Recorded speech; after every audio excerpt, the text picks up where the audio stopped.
Café com Prosa, com Rafael Dutra. A Alma Jeep Barretos está com condições imperdíveis. Vejam só, toda a linha Jeep Renegade, Compass e Commander com taxa zero. E mais, Renegade Longitude com tabela FIP no seu seminovo. Compass e Commander com super valorização do seu seminovo. Consulte condições. Venha conhecer a linha 2025 do Jeep Compass e Commander. Agora, toda a linha com 5 anos de garantia. Alma Jeep. Faz o trânsito, começa por você. O clube mais querido da região vai ficar ainda melhor. Conheça o novíssimo Rio das Pedras Aquapark. Futuras instalações com piscinas de ondas, rio lento, mega tirolesa, free fall e muito, muito mais. WhatsApp 17981501366. Rio das Pedras Aquapark. A sua família merece essa diversão.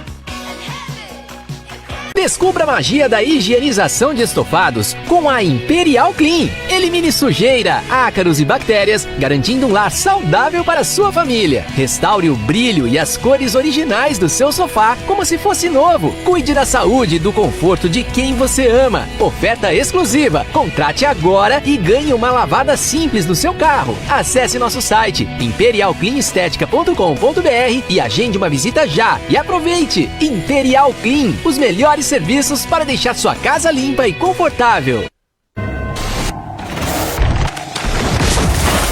Pareço bruta, mas guardo um punhado de sentimentos. Nesses grãos, já pisaram de mocinhas a touro bandido e gente tão devota por rodeio que ganhei a fama de sagrada. As minhas marcas carregam o peso de muitas histórias. Chão do templo da nossa cultura. Sou a terra que há em Barretos. Terra da nossa gente. Terra de emoções. Em 2024, o fenômeno country internacional Corey Johnson, Jorge Mateus e muitos outros artistas vão levantar poeira em nossa arena. Celebre a maior festa do peão de boiadeiro da América Latina. Barretos 2024. Terra de emoções. Beba com moderação. Você não quer ser esquecido, não é mesmo? Então, chegou a hora de anunciar com a Alfa Outdoors e Painéis. A Alfa é líder no segmento de mídia exterior em Barretos e região. Ligue agora e anuncie com a gente. Alfa Outdoors e Painéis. Nosso negócio é divulgar o seu. 17982026555.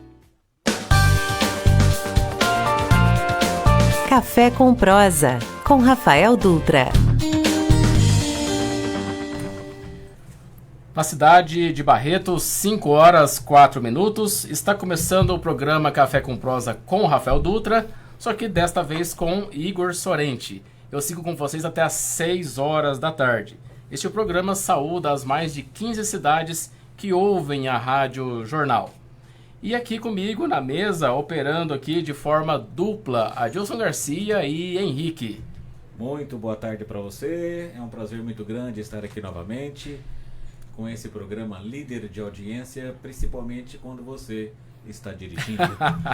Agradeço pela sua gentileza. E aqui comigo também o meu amigo e fotojornalista Aquino José. A nossa saudação a todos os ouvintes, né? Especialmente aqueles que são devotos de São João Batista, né? A bênção ao nosso padroeiro para quem tem fé no santo. Verdade, hoje é o dia de São João. Sim, né? O dia, teórica, pelo menos os antigos diziam que é a noite mais longa do ano, né? E hoje também termina a quermesse na igreja de São João Batista, lá no Barretos 2, né? Começou na quinta-feira, termina hoje, e tem os festeiros, que é o Tiago Abrão e a Letícia Rocha. Inclusive, manda um abraço para eles aí. Eu já estou preparado, saindo daqui já vou direto lá para o Barretos 2. E o nosso programa é transmitido aí, além da Rádio Jornal 88,7, também pelo Facebook da Rádio Jornal e no YouTube do Rafael Dutra. E hoje nós estamos recebendo aqui um convidado especial. Ele veio lá de Luiz Antônio, aqui pertinho de Ribeirão Preto, 50 quilômetros de Ribeirão Preto. E ele é mentor de cidades inteligentes e negócios sustentáveis. A missão dele é desenvolver pessoas, melhorando cidades e evoluindo o planeta. O nome dele é Ricardo Valadão. Boa tarde, Ricardo. Seja muito bem-vindo aqui aos estúdios da Rádio Jornal. Boa tarde, Igor. Boa tarde, ouvintes. Boa tarde, Barretos, e a todas as 15 cidades que estão nos ouvindo. É um prazer enorme, uma satisfação muito grande estar aqui e poder contribuir com vocês com aquilo que a gente faz de melhor. Ricardo, quem é você? Traça um perfil aí sobre... Quem é o Ricardo? O Ricardo é um entusiasta da gestão pública e da gestão privada. Eu digo que eu circulo muito bem entre as duas áreas devido às minhas experiências que me trouxe até aqui hoje. E desenvolver pessoas, desenvolver cidades, evoluir o planeta é algo que a gente tem que fazer e deixar como um legado para as próximas gerações. Maravilha. E você começou a trabalhar muito jovem, né? Conta um pouco sobre a sua história, a sua experiência inicial e o que motivou começar tão cedo. Vamos lá. 1995 foi quando eu cheguei na cidade de Luiz Antônio, vindo de Franca. Eu sou natural de Franca, terra do calçado, fiquei lá minha infância e juventude, mais ou menos, vamos dizer assim, porque meu pai viajou muito. Meu pai foi especialista de montagem de caldeira pesada, então meu pai viajou do norte a sul do Brasil, então a gente acompanhava ele quando era criança. Mas aí houve a necessidade de ficar num lugar e crescer ali. Foi quando ele escolheu Luiz Antônio para parar de viajar e a gente ter e ele acompanhar o nosso crescimento. Eu quase não via meu pai ficava às vezes obras de um ano embarcado em plataformas e etc. E quando eu venho para Luiz Antônio, eu falei, eu tenho 15 anos e aqui tem um programa chamado Guarda Mirim. Acho que aqui todas as cidades da região teve esse programa, que hoje, né, nós chamamos de Jovem Aprendiz, porque foi melhorando, né, a lei surgiu para dar mais garantias a esses jovens. E aí fiz a minha ficha, eu lembro, né, uma das habilidades que se exigia, que hoje nem existe mais, era datilografia. E eu tinha o danado curso de datilografia, fui lá, fiz a minha ficha com empolgação. E eu lembro que quando eu fui chamado, olha para você ver, era um período como esse, período eleitoral. Estava iniciando o período eleitoral e a gente estava pintando o muro dos candidatos. E aí vieram uma pessoa, me chamou e falou, você foi chamado lá para fazer uma entrevista na Usina Moreno, do Grupo Moreno. E aí foi onde eu comecei a minha experiência, foi lá a minha base, foi lá que eu aprendi o que era um documento, o que era um departamento, o que era RH, o que era jurídico, o que era o financeiro. Eu lembro que eu falo que eu fui o primeiro e-mail da usina, que eu pegava o envelopinho de para, ia de... o correspondente de alguém para alguém. Aí eu ia lá, levava, esperava ele preencher e voltava com aquele envelope. Muitas vezes tinha que ir correndo porque era urgente. Então, foi aí que eu comecei, foi o meu início, a minha base foi na Usina Moreno. Aí você passou pela usina, depois passou por construção civil, fábrica de papel, prefeitura, banco e corretor de seguros. Como é que foi transitar e como que foi o aprendizado nesse período? Igor, é aí que eu falo que muitas vezes a gente olha para o passado, os nossos pais, as nossas referências, eles falavam que a gente tinha que ter uma carteira assinada e um emprego fixo e uma longevidade ali naquela empresa e fazer carreira. Vou dar 2 exemplos de como isso aconteceu. É lógico que isso me deixava um pouco entediado. Eu falei, nossa, eu vou ficar aqui minha vida inteira. E a minha mãe sempre teve um olhar mais clínico e eu falava assim, meu filho, você precisa seguir a área da administração. E eu ouvi no meu pai e ia para o lado técnico. Então eu fiz telecomunicações, eu fiz eletrotécnica, mas não era aquilo que me enchia os olhos. Quando eu fiz administração, aí que começou a minha transição nas carreiras, nos trabalhos. Saí da usina, lembro que... E aí eu fiquei um período parado, né, procurando estudar e ver o que eu fazia. E aí foi quando eu entrei na SA Paulista de Construções e Comércio, que é uma das maiores construtoras que nós temos no país. Ela que faz Interlagos, fez grandes barragens no Brasil todo. Ela ligava Ribeirão Preto, Araraquara, e aí eu fui trabalhar ali como comprador. E nessa experiência de comprador, a gente vai estudando cada vez mais. Foi quando eu terminei o curso de eletrotécnica, falei, não é isso que eu quero fazer. E minha mãe falou, filho, faz administração. Foi aí que começou toda a minha trajetória. Saindo da SA Paulista, eu fui trabalhar como auxiliar de logística, se eu não me engano. E aí foi depois desse... Foi numa outra empresa que nem citei ali, foi na TNT, que é uma das maiores empresas de logística do mundo. Ela que faz a logística da Fórmula 1. É uma empresa gigante. E ela tinha pego um contrato numa multinacional e eu fui trabalhar lá dentro. Saí de lá, fui pro Bradesco. Não, minto, ó, tô esquecendo. Saí de lá, fui pra Datapel, uma outra fábrica de papel que veio de Lagoa Santa, Minas Gerais. E ali eu comecei como auxiliar de compras e me tornei encarregado de compras. E assim, pegar uma empresa que estava só no terreno e você ver cada etapa dela sendo construída e você fazendo parte daquele processo, é enriquecedor, porque ao mesmo tempo que você estuda, você aplica aquela técnica, o controle de estoque, ou a parte de recrutamento e seleção, a parte de organização dos setores, isso aí fez com que eu visse na prática aquilo que a administração estava me ensinando. E aí você vem nas teorias de Fayol, de Taylor, de Ford, aí você vê, como que isso é real, né? Como que isso acontece aqui de verdade. Saindo da Datapel, eu fui fazer, aí eu fui pro banco, aí eu fui trabalhar no Bradesco. Tive uma oportunidade, falou, muito bom trabalhar aqui no Bradesco, e aí eu falo que também foi uma faculdade. O Bradesco é uma faculdade de formar bons vendedores, bons consultores. Eu falo que são consultores. Eu era corretor de seguros, e eu falo que ali eu não tinha salário. O salário era eu que fazia, então era totalmente 100% comissionado. E você vai para a linha de frente, aí você tem que aprender a vender. Só que eles te treinam, eles te ensinam. Você tem que saber fazer isso, você tem que abordar um cliente. Eu lembro que o meu primeiro cliente foi meu sogro. Eu vou testar um produto, eu já vou no meu sogro. Você tem que me ajudar aqui, ó. E aí ele comprou, eu falei, não, foi fácil. Agora eu vou para as fases mais difíceis. Então eu falava com as pessoas... Eu sempre auxiliei muito, sempre servi muito. Então eu ajudava muito o gerente também me ajudava. Então a gente colaborava um com o outro. A agência era, na época, né? Hoje tudo digital, ficou tudo mais simples, mais fácil.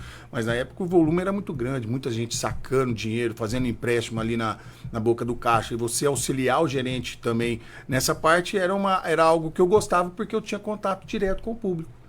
E tendo contato direto com o público, você vê o lado mais humano das pessoas. Você vê que, eu posso ajudar ela nesse sentido. E se a gente falar assim em termos de seguro, aí eu vou dar um dado para você aqui, não estou vendendo nada, viu, gente? Mas é o seguinte, se todo brasileiro tivesse um seguro de vida, o impacto social que ia gerar na sociedade quando um ente falta é muito grande. É muito grande, em todos os sentidos. Porque se você é o pai, você é o esteio da casa, se você que traz o sustento, se você falta, quem traz o sustento depois para você? Será que a pessoa que está lá, sua companheira, o seu companheiro, está preparado para a ausência? Está preparado para a falta? Foi nesse sentido que a gente começa a refletir e pensar, o quanto que isso que eu estou vendendo é importante. Então, não é só uma venda, não é só um produto, é entender o que aquele produto faz. Não estou fazendo propaganda, mas é uma gratidão que eu tenho de entender que a área de seguros hoje, por exemplo, a pessoa faz seguro do carro, mas não faz um seguro dela. Quem é mais importante, o carro ou ela?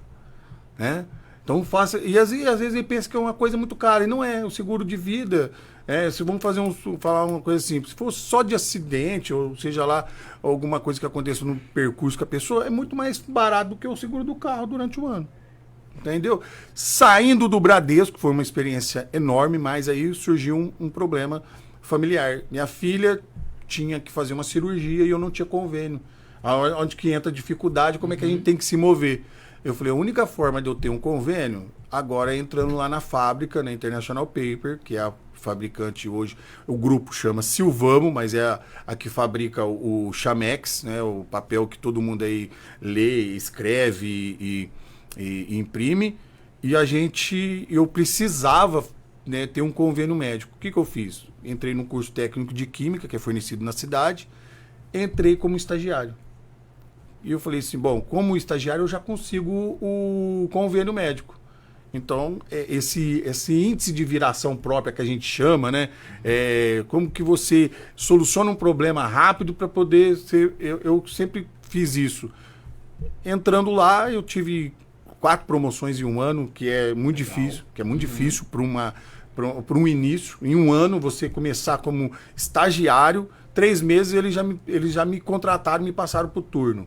No turno eu já fui passando de um cargo para o outro rapidamente. Por quê? Eu já era formado em administração. Então, querendo ou não, eu levava uma certa vantagem de entender o processo. Falei assim, então eu vou me dedicar aqui, vou mostrar que eu sei que a empresa ela valoriza aqueles que querem crescer. E aí eu cresci nessa empresa em 2 anos, né? Em praticamente um ano eu tive 4 promoções. Depois eu fiquei mais um ano, tive mais uma. E aí eu tive uma oportunidade. Foi aonde entra o órgão público na minha vida. O prefeito viu, né, falou, não, eu quero você comigo, eu quero que você assuma aqui para mim também a parte de coordenação do departamento de compras e licitações. Foi bom, é um desafio, eu vou buscar essa formação aí, vou junto. E aí eu saí de lá, entrei na prefeitura e aí, assim, o desafio que era você olhar para uma empresa, o desafio hoje é muito maior porque você pega todas as demandas da cidade num departamento só. E quando a gente fala isso, a gente precisa, é o que eu falo, estratégia, estrutura e pessoas. E aí era um volume muito grande e a tecnologia não tinha ajudado a gente ainda lá. Era tudo na unha, as planilhas, o pessoal era na mão mesmo que fazia. Isso a gente está falando, tá, Igor, de 2008, 2009. Não estou falando de coisas muito tempo atrás. Já era da internet já. Mas tinha só Excel ali, né? E com aquelas fórmulas muito complicadas. Fórmula C, PROC, até hoje. Para algumas pessoas é um desafio enorme.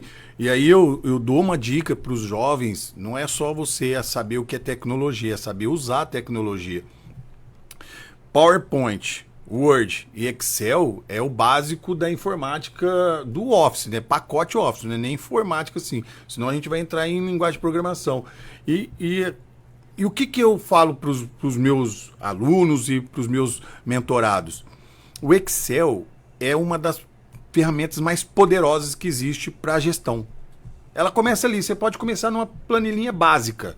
Depois você aprende a fórmula, mas se você conseguir colocar todos os dados ali, hoje já existem ferramentas poderosas como o Power BI, que faz com que isso se torne muito mais relevante e gere impacto. Então, essa experiência de trabalhar no departamento de compras me ajudou a enxergar como funciona o município. É aí que vem a busca e por que o meu coração hoje é totalmente voltado na gestão pública também. Porque quando você olha os departamentos, cada um tem uma necessidade. Mas existe uma coisa muito séria na gestão pública. Algumas pessoas que estão nos cargos, elas estão como Alice no País das Maravilhas. Elas não sabem o que querem e não sabem para onde vão. Então, se você não sabe o que quer e para onde você vai, o gatinho da Alice no País das Maravilhas vai falar assim, qualquer lugar serve. E é errado. Aí vem aquela pergunta, né? A pessoa foi eleita, né? O prefeito foi eleito, a prefeita foi eleita, e aí ela senta lá na cadeira, né? E ela vem a se perguntar, e agora, o que eu faço? E agora? E agora o que eu faço? Aí já vem aquela música, né? E agora o que é que eu faço? Bom, vamos lá. O que você faz? Primeira coisa que você tem que entender é de estratégia. Sun Tzu, na Arte da Guerra, já dizia há mais de 5 mil, 10 mil anos atrás, que quando o estrategista erra, o soldado morre. E assim é o município. Quando um estrategista que está no topo da cadeia, se ele não pensar estrategicamente, a cidade vai entrar em caos. O que acontece? Você precisa ter muito bem claro quais são as áreas que você vai atuar nesses 4 anos. Porque a gente tem hoje a possibilidade de reeleição, mas não é uma garantia, não é certeza. Então você tem que governar por 4 anos. A gente sabe que o resultado dos 2 primeiros exercícios, dos 2 primeiros anos do mandato, é reflexo de quem deixou. Então você só tem praticamente, de verdade, 2 anos ou 1 ano e meio, porque quando chega a eleição você já tem que tirar o pé. Então eu falo que, no meu modo de vista, de ver isso, um mandato de 4 anos é pouco. 8 anos eu acho muito. Eu acho que o ideal seria 6 ou 7. Eu acho que esse número, ele daria tempo suficiente para você fazer um planejamento de médio prazo. Lembrando que quando a gente vai fazer um planejamento de médio e longo prazo, ele começa de 5 para 10. Então, o médio prazo, eu acho que entre 6 e 7 ali seria o ideal. E aí, é o seguinte, você tem que deixar um legado e partir para a próxima fase. Usar o órgão público, usar a estrutura pública como meio de vida, é um erro de qualquer um que tem vontade de ser governante nesse país. Porque se apega, eu sei que a vaidade e o ego de quando senta na cadeira, ele é muito grande. As pessoas, elas se envolvem, elas se seduzem muito pelo poder. O poder de mandar, o poder de assinar, o poder de comandar. Isso pode parecer bom, mas se a gente olhar, até eu uso o exemplo da China, quantos imperadores em mais de 10 mil anos a China já teve? E como que era a sucessão deles? Eram guerras, eram mortes, enfim. Hoje não tem isso, mas pode ver que é muito desgastante para a família de quem é os políticos, o que acontece, porque política é guerra. É poder, é pelo poder. Se o grupo não estiver pensando coletivamente no bem do todo, da comunidade, da sociedade, do crescimento econômico, do desenvolvimento, das crianças, da qualidade da educação, não adianta. Vai se acabando, porque daí vocês vão dar a oportunidade, vocês vão ver que a pessoa não é capaz, vocês vão tirar ele do poder. Agora, quando a pessoa vai para um governo e deixa um legado, uma história, você pode ver que nem ele quer continuar. Nem ele quer continuar. Isso aconteceu com o presidente Fernando Henrique Cardoso. Se você olhar ele deixou um legado e ponto, acabou, encerrou, ele fez ponto final, acabou. Fez 8 anos dele, ele poderia voltar no cenário político. Por que não voltou? Entende? Então, assim, por quê? Porque ele entendeu que ele deu a contribuição dele. E foi essencial, e ali ele partiu para outra. A mesma coisa tem que ser na esfera municipal e na esfera estadual. Senão a gente vai perpetuar, por exemplo, quantos anos governou o PSDB no governo do estado de São Paulo? Mais de 30 anos. Aí eu falo para você, se não teve a oscilação, teve, mas foi o mesmo grupo que governou. Então, assim, talvez São Paulo teria dado um passo muito maior de transformação, de evolução, de desenvolvimento, se tivesse uma oxigenação. É isso que as empresas grandes fazem. Eu vou falar uma coisa aqui para você, que eu trabalho em todo o órgão público que eu entro e eu falo isso. Nas minhas palestras e nos meus treinamentos.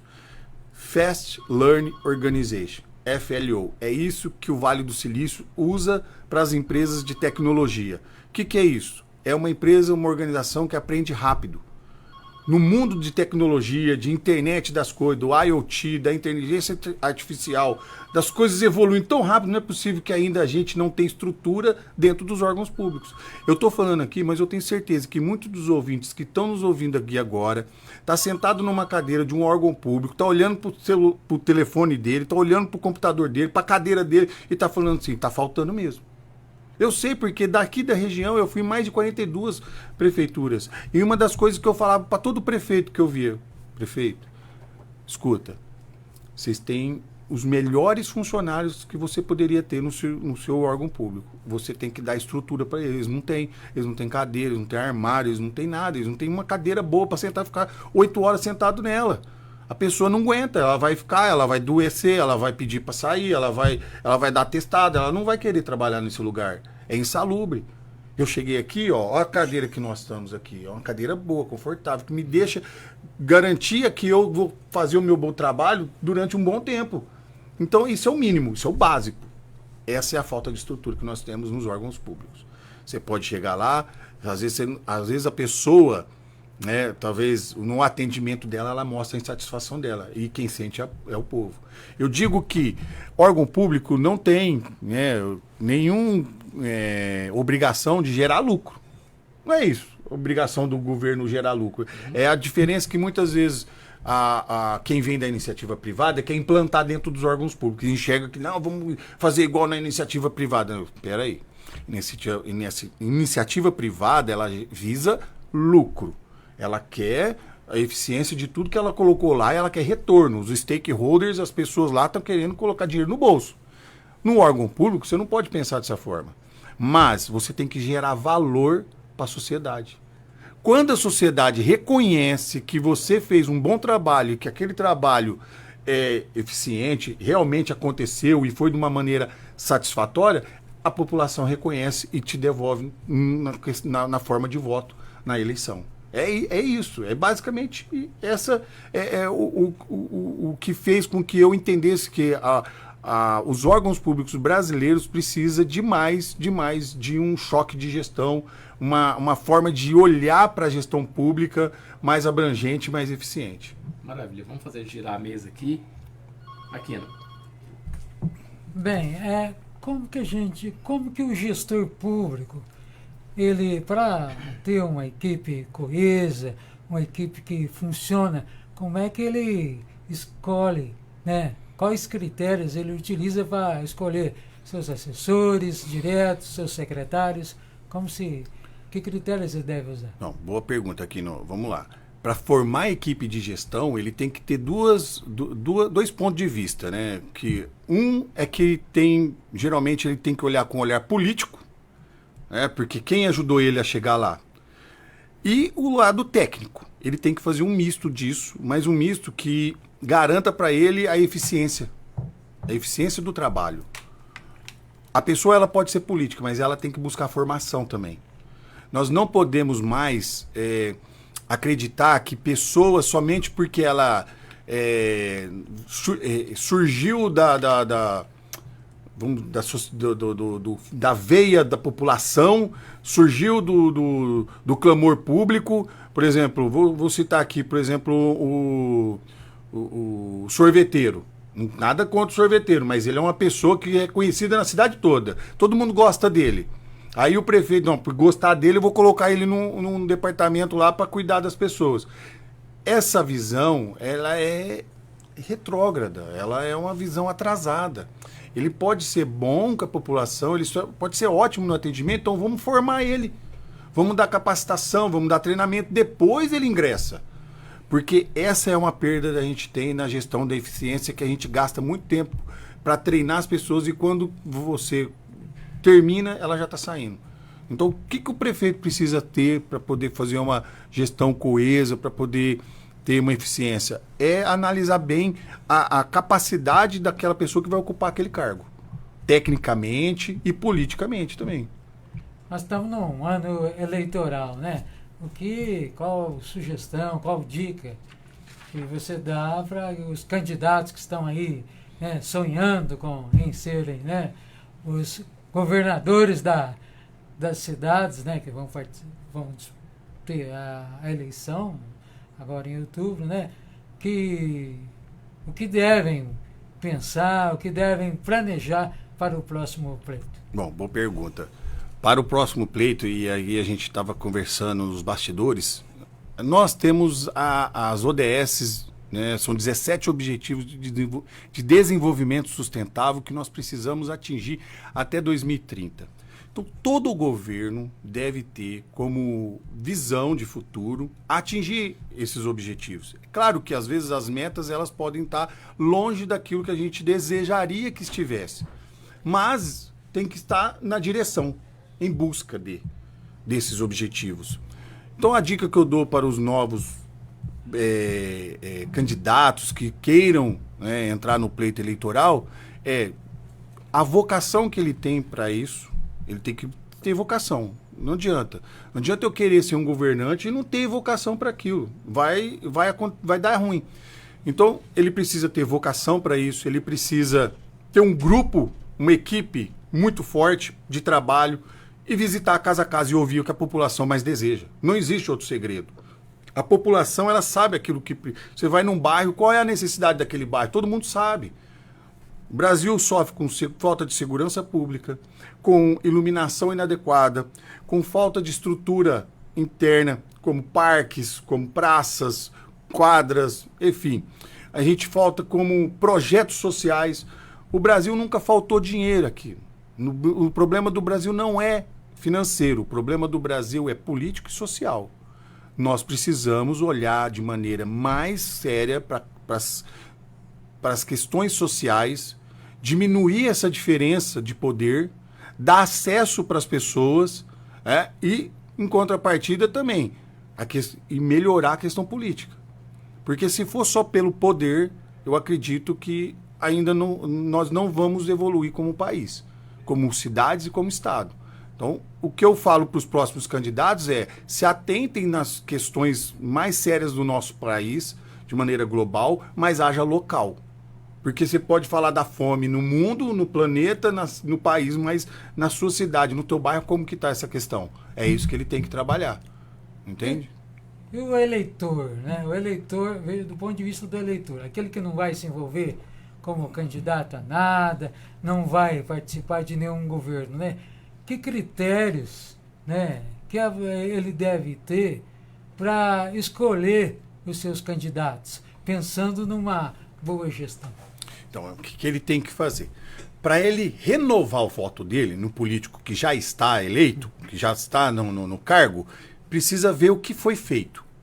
Se esse candidato realmente propôs políticas públicas que impactou na vida dele e na vida de todos. Ele não pode olhar somente para a questão própria dele.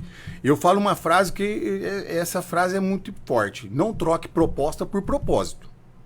Essa todo eleitor tinha que ter ela estampada na camisa. Não troque proposta por propósito. Ou seja, qual é o propósito de você votar num representante? É que não tem como toda a população entrar na Câmara dos Vereadores toda vez que vai votar e votar alguma coisa. Então é por isso que ele está lá, ele está representando. Esses representantes, eles têm que estar alinhados com as necessidades daquela população. Ou é um bairro, ou é uma cidade. Então é isso que eles precisam avaliar, se aquele candidato está propondo políticas públicas que impactem todos, não só numa pessoa. Né? Então, se você está só você está sendo beneficiado, tem alguma coisa errada. Então é isso que o eleitor tem que olhar, com carinho. O gestor tem que estar sempre alinhado com a Câmara Municipal e vice-versa? É aí que está, né? O gestor, prefeito, vamos falar aqui em nível municipal, se ele não tiver alinhado com a Câmara, em questões de votar, de projetos, assim, a Câmara nunca vai votar numa coisa que não vai ser boa para a população. Eu sei que a guerra interna, né, de partidos é muito forte. Às vezes você não tem a maioria na Câmara, mas quando você tem a população do seu lado, fica difícil a Câmara ir contra. É isso que eu acho que a participação popular deveria aumentar nessas questões. Quando é uma questão muito séria, que vai impactar todos, a população tem que entrar em questões de audiência pública, chamamento público, para poder eles participarem efetivamente. Não é marcar uma audiência pública 3 horas da tarde, todo mundo trabalhando. Você não deu condição para a pessoa ir lá falar o que ela queria. Você tem que dar acesso para todos. E hoje tem tecnologia. A pessoa pode votar da casa dela. Hoje existe tecnologia para você fazer isso. Então, eles podem fazer isso. Então, o gestor público hoje, ele tem que ter essa avaliação, esse olhar de... Entrou, esse é o grupo que eu tenho, esses são os vereadores. Vereadores, vocês estão aqui por uma missão.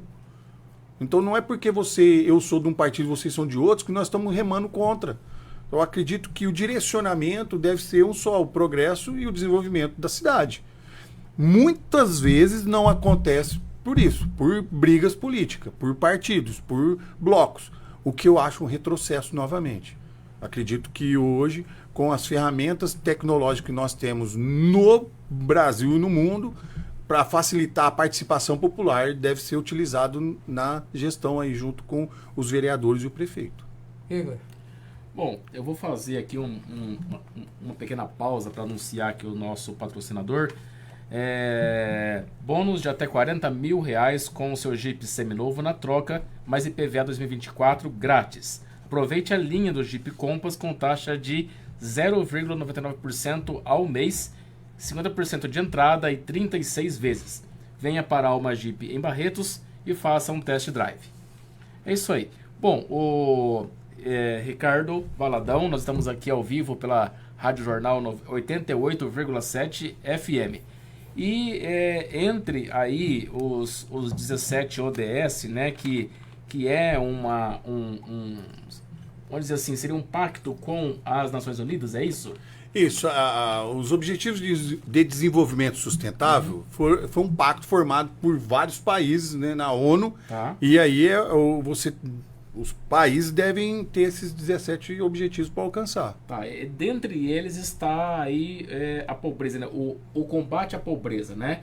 Que é também, entre eles, um dos preceitos do governo federal, mas também Barretos, por exemplo, vem combatendo a pobreza no sentido de eliminar favelas, né? Há mais de 20 anos isso começou na gestão do Web Rezec, que tinha informação, uma favela lá no bairro Monte Alegre. Depois os prefeitos que vieram vindo na sequência vieram fornecendo casas e tirando as pessoas daquela situação degradante e tal. Mas como hoje numa cidade de 130 mil habitantes, ou para cidades da região que nos acompanham, como Colina, Colômbia, Bebedouro, Olímpia, como que se combate a pobreza? Vamos lá, Igor. Esse é um tema que, se fosse fácil, já teria sido resolvido no planeta todo. Uhum. Eu digo que a pobreza, muitas vezes, ela é a improdutividade. Não é que a pessoa que está lá, ela quer ser improdutiva, não. Não entenda assim. A improdutividade é porque a pessoa ela está paralisada e ela não consegue o mínimo para ter o seu sustento. Ela não consegue sobreviver com aquilo que ela ganha. E como que um governo tem que estar atento a essas causas sociais? Lá no começo eu falei que o Brasil nunca teve problema de dinheiro. O problema do Brasil é político e social. Como é que eu acabo com a pobreza em primeiro lugar? Com a fome do nosso país. Nós somos, vou dar dados aqui então, nós somos o país que mais produz grãos no mundo. Nós alimentamos 1/3 da população mundial. E nós não conseguimos alimentar os nossos daqui de casa? Tem alguma coisa errada com a gente? Como cidadão, você tem que fazer essa pergunta. Não é possível que eu exporto tanto alimento para fora e aqui dentro falta. O que falta é a distribuição de renda irregular. Ao mesmo tempo que eu tenho uma pessoa super rica, eu tenho uma pessoa super miserável. É essa distância do poder que nós temos que achatar. É isso que nós temos que conseguir. Aí como que eu faço isso? Não é fácil eu chegar na favela e falar assim para o menino: você precisa ir para a escola. Você precisa estudar. Você precisa ter uma formação. Você precisa ter uma profissão. Você precisa ter um acesso. Você precisa ser um dentista. Você precisa ser um médico. Mas como chegar Como lá? é que o menino ele não está olhando isso. A mãe dele não vê ele que ele vai ser um médico, que vai ser um dentista. Ela não vê isso, que ele vai ser um engenheiro. Ela quer saber se o filho dela vai ter o que comer daqui 2 horas. Porque essa insegurança alimentar é que gera pobreza. É que gera miséria no nosso país. E é isso que a gente tem que acabar. Que não é só dar o alimento. É condição de ele ter o mínimo da sua alimentação garantida todos os dias. Todos os dias. A gente fala assim, a gente tem um amigo muito em comum, o Rafael e o Moreira, que o Moreira fala assim: menino lindo, você teve 3... Olha, que dá pra ver que você teve 3 refeições por dia, se alimentou bem. Por que isso? Porque isso dá pra você o quê? Seu cérebro trabalha melhor, você pensa melhor, você raciocina. Então, nesse sentido, eu não estou passando insegurança alimentar. Agora, quando eu tenho isso nas cidades, e isso vem proliferando, você falou para mim que tem 20 anos, já é longo prazo, nós estamos falando aqui, existe uma história dessas favelas, do início dessas favelas. Como que eu combato isso? Lógico, com um trabalho social muito bem feito, trabalhando em rede, CRAS, CREAS, assistência social, departamento de esporte, educação e saúde. A saúde é o pilar deles todos, porque sem saúde você não faz nada daquilo. Se você sobrecarrega o seu sistema de saúde com emergência, você não trata o planejamento que a gente fala, que é a prevenção. Então, muitas vezes você está fazendo tratativas corretivas da saúde, gastando dinheiro excessivo porque você não fez a prevenção bem feita lá atrás. Então você descarrega um dinheiro enorme na saúde. Você tem que descarregar um dinheiro enorme na educação. Mas essa educação, esse dinheiro que você está descarregando lá, está sendo é eficiente na educação de hoje? Nós estamos vivendo uma guerra intelectual, se a gente parar para olhar. Os alunos, eles têm acesso à internet e quando a professora fala, ele já viu aquilo e nem interessa mais naquilo que a professora está falando. Entende? Então, todas essas questões, elas têm que se fundir num momento e a gente tem que repensar se essa é a forma certa de fazer educação, se essa é a forma certa de eu fazer saúde. Porque eu venho fazendo. Porque é assim, ó, quando você entra na administração, é um caminhão na descida, trocando os pneus, com ele andando. É isso. Aí eu entro, coloco 4 pneus novos, com ele na descida e continuo descendo. Não, a gente tem que ter uma hora que a gente tem que fazer, vamos parar. Vamos parar e vamos fazer a manutenção correta. Cidadão, nós vamos parar a prefeitura durante 1 ano para colocar as contas no lugar. Não vai faltar remédio, não vai faltar merenda, não vai faltar... Mas algumas coisas nós não vamos fazer esse ano. Nós não vamos fazer festa, não vamos fazer rodeio, nós não vamos fazer nada que eu sei que vai doer. Porque o lazer é algo que é garantido na Constituição. Mas nós temos que entender que as torneiras são... A fonte é a mesma, a caixa d'água é uma só. E quando você colocar suas contas no lugar, aí você vai conseguir fazer políticas públicas para solucionar o problema da fome. É dessa forma. Então, o problema ele é muito mais complexo do que só um objetivo. E aí, dentro disso, nós temos 17. Nós estamos falando de tudo, nós temos meio ambiente. Nós estamos vivendo aqui na nossa região uma das maiores secas que a gente já vivenciou. Daqui a pouco é queimada para tudo quanto é lado, é bicho morrendo, é animal morrendo, sofrendo, é a gente sofrendo, é o sistema de saúde lotado com problema de respiração. E aí? Aí a gente esquece da fome. Aí a gente vai lá para... Não tem como. E o gestor público, ele fica assim, aonde eu fui entrar? Aí a gente fala assim, não entra não, se não tem auxílio de um profissional, não tem o meme que fala, não entra não. Então é complexo, Igor e Aquino. A gente precisa pensar em conjunto, pedir ajuda aos universitários que estão lá estudando, que estão vendo os dados, ir nas escolas, solucionar. Hoje existe um hub muito forte na nossa região de startups, de inteligência. O pessoal está pensando, às vezes, numa solução comercial, mas ela poderia ser uma ajuda social muito forte. Então a gente tem que colocar essas pessoas que pensam a favor da gestão pública também. Aqui. Você acabou de tocar num assunto que é o assunto do momento, a questão ambiental, né? A questão do meio ambiente que está acontecendo não só em Barretos, aqui na região, mas no mundo todo, né? Qual preocupação e qual atitude o gestor público tem que ter com relação a essas questões ambientais? Como eu estou falando, não consegue separar uma coisa da outra, né? O meio ambiente faz parte da nossa vida. A gente vive num dos melhores biomas terrestres, né? Nós estamos num país tropical, mas que está sofrendo aí de problemas devido à degradação nossa mesmo, do nosso próprio meio ambiente. Com enchentes em alguns lugares, excesso de chuva em alguns lugares, falta de chuva em outros, ou seja, mudou. Isso é interferência de quem? Do ser humano. Fomos nós que interferimos na vida, né, e no ciclo ambiental. Então o que a gente tem que fazer? Pensar de maneira sustentável. Vou comprar ônibus. Que tipo de ônibus é o melhor possível para não poluir tanto o meio ambiente? Será que já não serviria o elétrico? Como é que eu estou trocando minhas matrizes energéticas para impactar menos no meio ambiente? O Brasil, ele dá um exemplo para o mundo todo, tá? Apesar de a gente estar sofrendo em algumas regiões tem catástrofe, mas o Brasil dá um exemplo muito forte, porque o Brasil começou as hidrelétricas há mais de 50 anos atrás. Então, a parte de impacto dela já aconteceu. Tudo que tinha que ser recuperado ao entorno dela já se recuperou. Então, o que a gente não pode fazer agora? É, de repente, colocar uma usina de carvão. Não tem cabimento. Só que nós temos o quê? Um dos maiores incidências de raio solar do planeta. É aqui, na nossa região até. Né? Porque esse período de seca que nós vivemos aqui, imagina a intensidade dos raios solares como que não é. Então, olha o tanto de energia que você pode gerar na nossa região. Então, eu fiz um projeto para a prefeitura de Luiz Antônio uma vez, quando a gente entrou na gestão, de colocar as placas solares em todas as escolas. Por que isso? Porque em 10 anos ela se paga.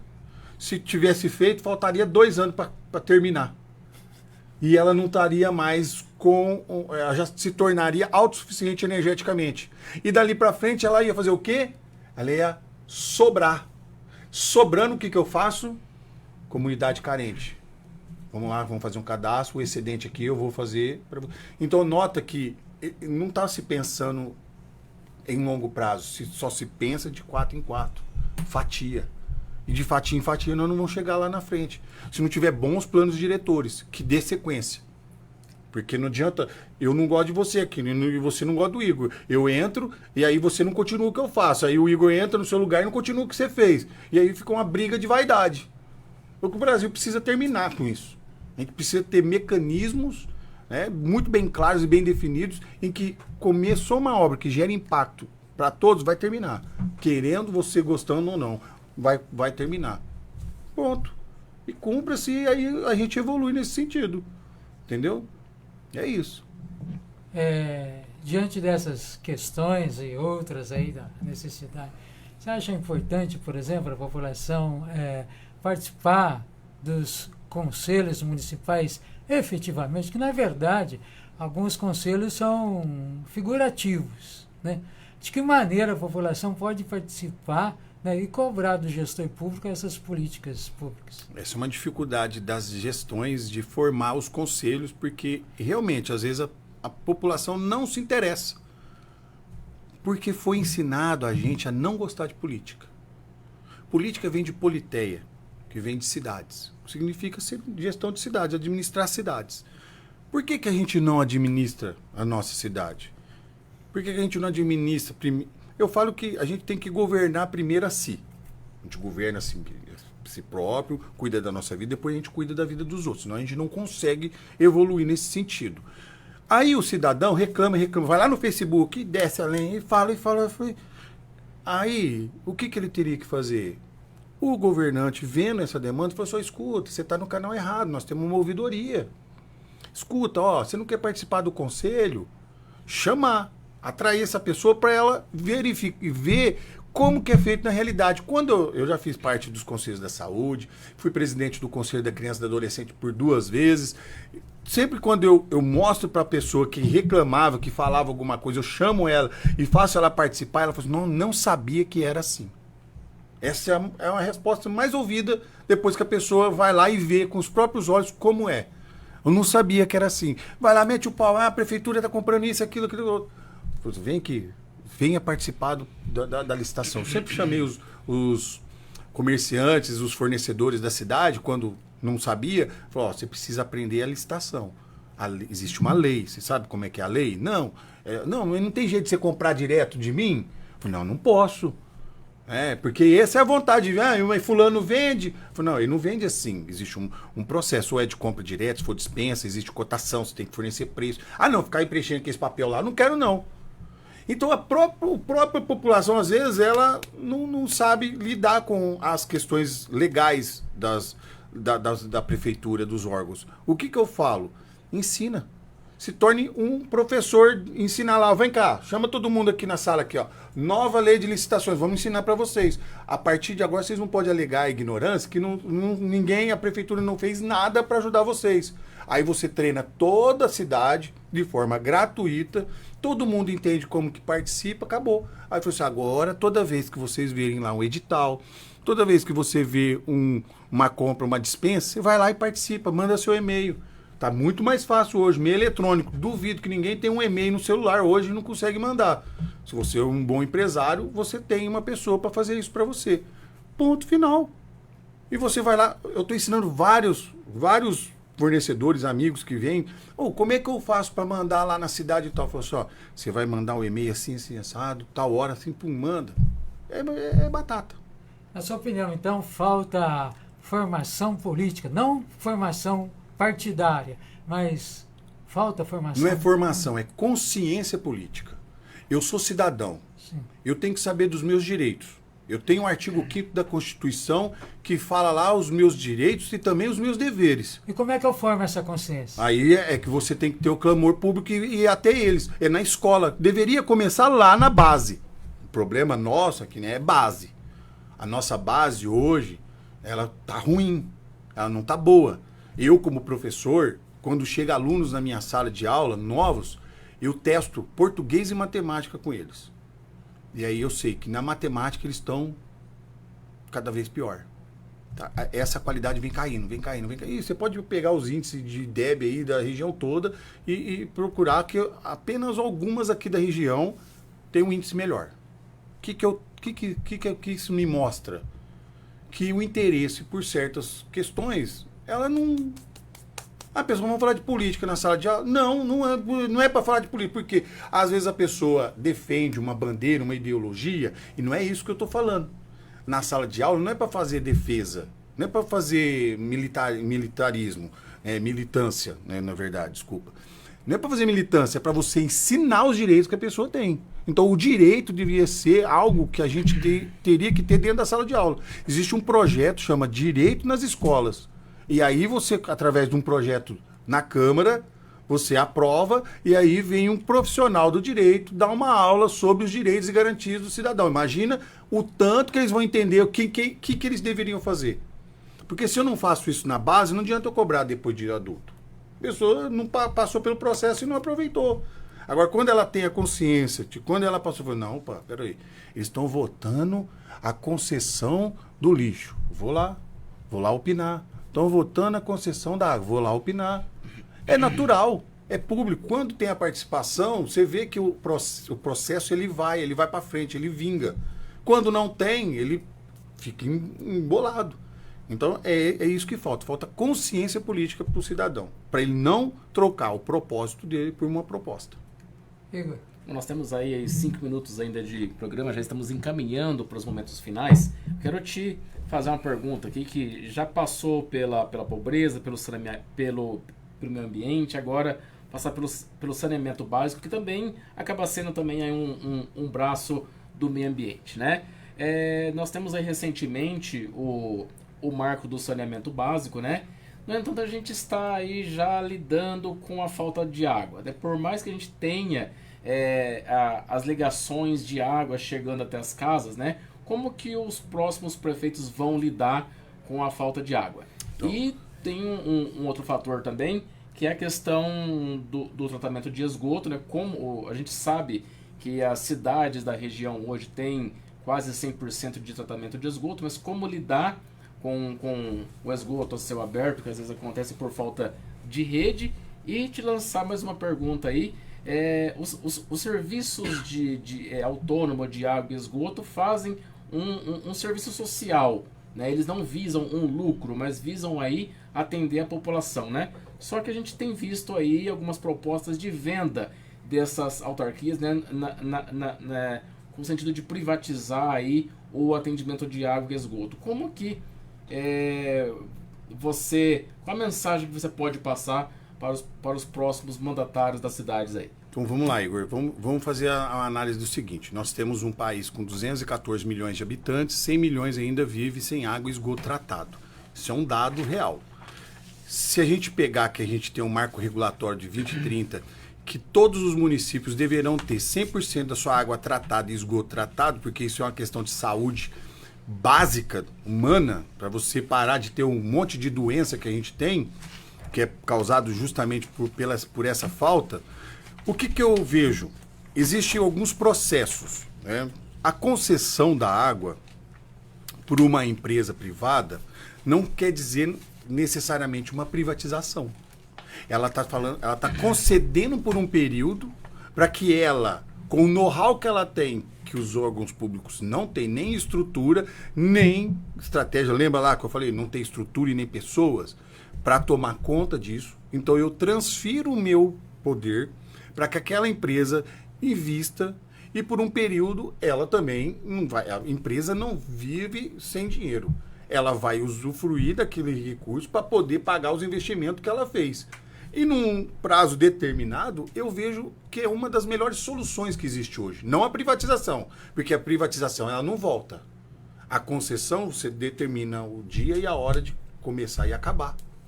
Porque os municípios não têm condições de assumir milhões de investimento, a não ser que o governo federal financie. Se tiver as contas tudo bonitinha, não tiver a certidão negativa, que muitos municípios não têm. Então isso dificulta. Sendo que, se em 2030 você não tiver, o que vai acontecer com você? Você vai ficar sem recursos. A sua educação ela vai perder dinheiro.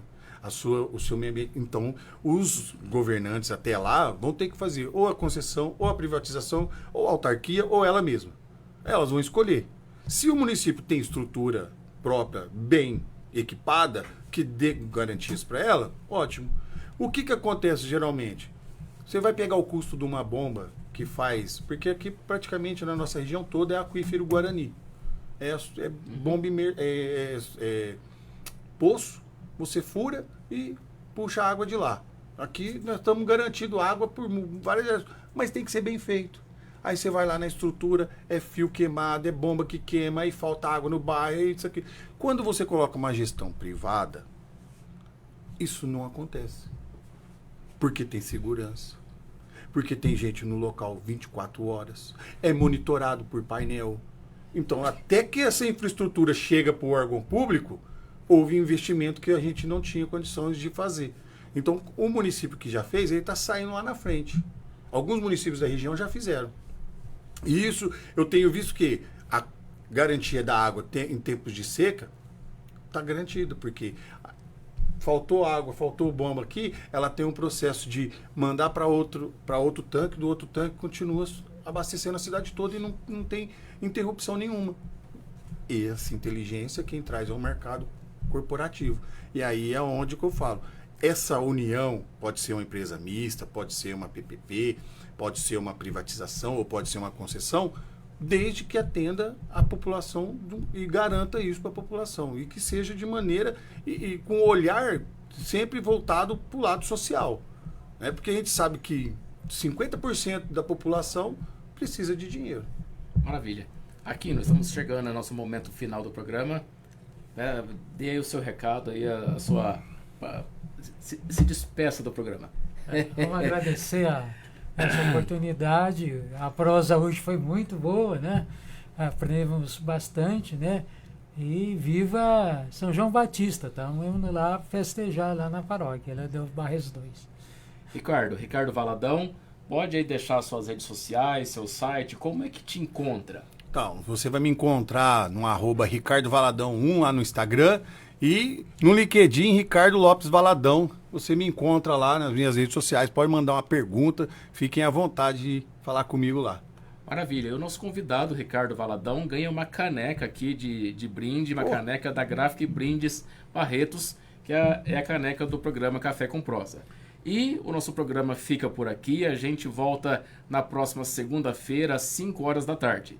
Uma boa noite a todos, vocês moram no meu coração e não pagam aluguel. A Alma Jeep Barretos está com condições imperdíveis. Vejam só, toda a linha Jeep Renegade Compass e Commander com taxa 0 e mais. Renegade Longitude com tabela FIP no seu seminovo. Compass e Commander com super valorização do seu seminovo. Consulte condições. Venha conhecer a linha 2025 do Jeep Compass e Commander. Agora toda a linha com 5 anos de garantia. Alma Jeep, faz o trânsito, começa por você. O clube mais querido da região vai ficar ainda melhor. Conheça o novíssimo Rio das Pedras Aquapark. Futuras instalações com piscinas de ondas, rio lento, mega tirolesa, free fall e muito, muito mais. WhatsApp 17981501366. Rio das Pedras Aquapark. A sua família merece essa diversão. Descubra a magia da higienização de estofados com a Imperial Clean. Elimine sujeira, ácaros e bactérias, garantindo um lar saudável para a sua família. Restaure o brilho e as cores originais do seu sofá como se fosse novo. Cuide da saúde e do conforto de quem você ama. Oferta exclusiva. Contrate agora e ganhe uma lavada simples no seu carro. Acesse nosso site imperialcleanestetica.com.br e agende uma visita já. E aproveite! Imperial Clean, os melhores serviços para deixar sua casa limpa e confortável. Pareço bruta, mas guardo um punhado de sentimentos. Nesses grãos, já pisaram de mocinhas a touro bandido e gente tão devota por rodeio que ganhei a fama de sagrada. As minhas marcas carregam o peso de muitas histórias. Chão do templo da nossa cultura. Sou a terra que há em Barretos. Terra da nossa gente. Terra de emoções. Em 2024, o fenômeno country internacional Corey Johnson, Jorge Mateus e muitos outros artistas vão levantar poeira em nossa arena. Celebre a maior festa do peão de boiadeiro da América Latina. Barretos 2024. Terra de emoções. Beba com moderação. Você não quer ser esquecido, não é mesmo? Então, chegou a hora de anunciar com a Alfa Outdoors e Painéis. A Alfa é líder no segmento de mídia exterior em Barretos e região. Ligue agora e anuncie com a gente. Alfa Outdoors e Painéis. Nosso negócio é divulgar o seu. 17 98202 6555.